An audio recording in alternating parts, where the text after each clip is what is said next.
Secretary of Education Miguel Cardona went on Capitol Hill the other day to testify about some of the craziness we're watching, and Title IX was brought up by Senator Hyde-Smith of Mississippi, and she got up in his grill, in particular on why girls and young women are no longer going to be protected from having biological males come into their dressing rooms, their bathrooms, their locker rooms, etc. That's just a dent of what the new Title IX regulations, not passed by any lawmaker, are going to do. They take effect in August.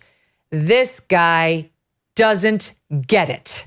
Watch, we cut a longer bite. Let's play the 2-minute one, you guys, and take a look at how he handled himself.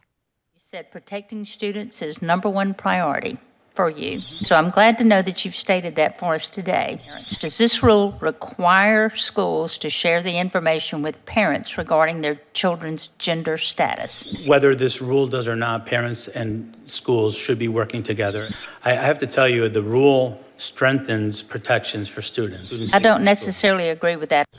Do you investigate schools that socially transition children without notifying students' parents? Depending on what the request is, I defer that to the investigators at OCR whether or not to take a case. What does your department have to say about how this rule will impact biological females, eliminating the safe spaces for women and even pushing women out of athletics altogether? What this Title IX rule does is ensure that all students, including our LGBTQI students, are protected.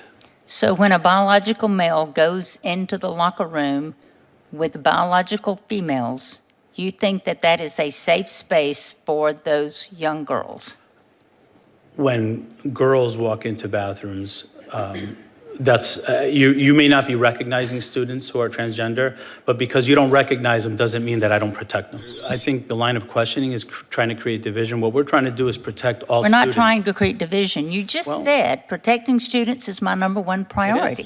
But there's a difference in boys and girls and where they change clothes and undress. Do you agree with that? Schools make rules on how to make sure students are safe and have privacy in our schools. And the Title IX rules just reinforce the work that they have to do to also protect students who are LGBTQ who have, unfortunately, historically in our country, been under attack. And we need to protect those. No one is attacking anyone right now. We are talking about school safety and girls' locker rooms and bathrooms. So you don't need to change the conversation that somebody's attacking someone. So your position is that they still have the safe spaces that they deserve when biological girls are undressing. That is your position. It is my honor as an educator to protect students who have been marginalized. And as Secretary of Education, it's my responsibility to protect all students, not just some. In the same breath that you say safety is number one. Unbelievable. I'm just writing down. It's my honor to protect students who have been marginalized. And then he quickly adds, all students, not the girls. There's so much in there, Batya. The Title IX, his revisions, which none of us agreed to, strengthens the, quote, protection of students. No, it doesn't. It literally only does one thing, and that is allow trans kids into women's spaces. Everybody else gets hurt. Young men who get accused on college campus no longer have due process. Young women have to expose their body parts to biological men who have access to their spaces. Do you investigate schools that secretly trans the kids, is basically what she was asking. No. He said, it's up to the investigators. The answer is no, they definitely do not do that. That is school policy at several schools throughout New York City, throughout New York, throughout Connecticut. That's policy. Trans the kids without notifying the parents. The parents are otherized, like they're hashtag part of the problem. Do you want to keep it safe for girls? These are girls, he basically said. He said, even though you don't recognize them, meaning the boys, as girls, they are girls, and you're trying to create division. There's a natural division. There is a division between boys and girls and men and women, and we've reinforced it in particular spaces in society for a long time for very good reason. He's a traitor. He is the policy enemy of every woman and girl out there. He should be ashamed of himself. I know we're not impeaching cabinet officials anymore because it didn't go so well the last time we did it, but he's a representative of his boss. And people need to keep this in mind when they go to vote. And it's not just at the presidential level, up and down the ticket come November. Your thoughts on it? I think you're absolutely right. And the point I would make is this is not a left-right issue.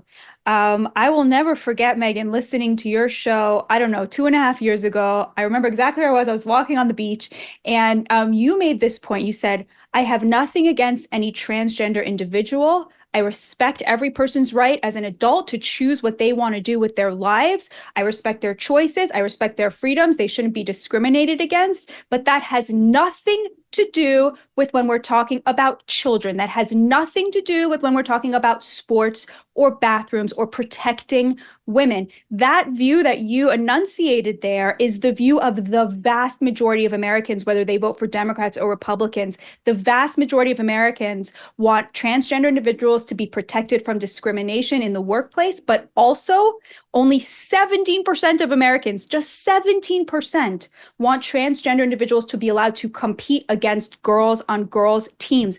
But the entire Democratic Party is devoted to that 17%. So the question would be, right, well, then why aren't all Americans, all of these, 83% voting for Republicans? And the answer to that is extremely important, because they can't afford to put this as their number one issue. And so if Republicans want to win, if they want these voters who are now voting for Democrats but agree with them on this issue to have the ability to vote for them on this issue, it's extremely important that they start talking about class and recognize that their base is working class, and their base could be much, much bigger if they talked in class terms. There's something called debt traps. And that debt trap you might be caught in is not your fault. Did you cause inflation?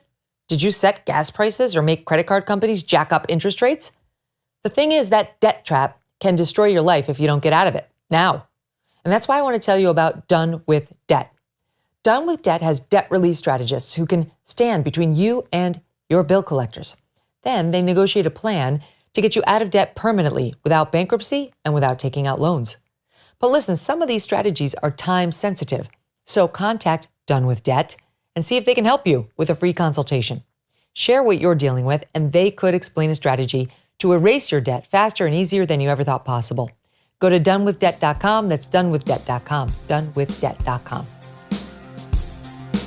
Hey, thanks so much for watching. If you like what you just saw, hit the subscribe button for more clips and full episodes.